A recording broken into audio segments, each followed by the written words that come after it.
Viewers on the ball last night, sending us plenty of pictures from around Northwest Ohio of that severe weather situation. And Sasha Bray is joining us now with a rundown of some of the most interesting images that we got. Sasha? Susan, Jeff, while the water pooled in the ground, you saw one example of that. Lots of folks had their eyes to the skies, and rightfully so. A tornado was spotted in Defiance County and Sherwood Township. It's an area authorities say was hit the hardest. What you're looking at is actually home video from viewer J.J. Rogers. It's of a confirmed twister that blew through Buckskin Road near US 127. It actually leveled a barn and blew out windows nearby.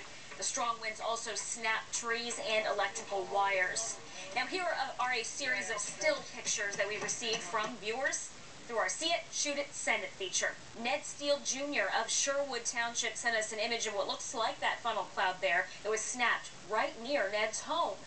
Also, we got a picture from Amy Newman. She sent us this amazing shot that was actually sent to her from a friend. She says it was taken outside the Bass Pro Shop in Rossford. Again, what looks like a very large funnel cloud there.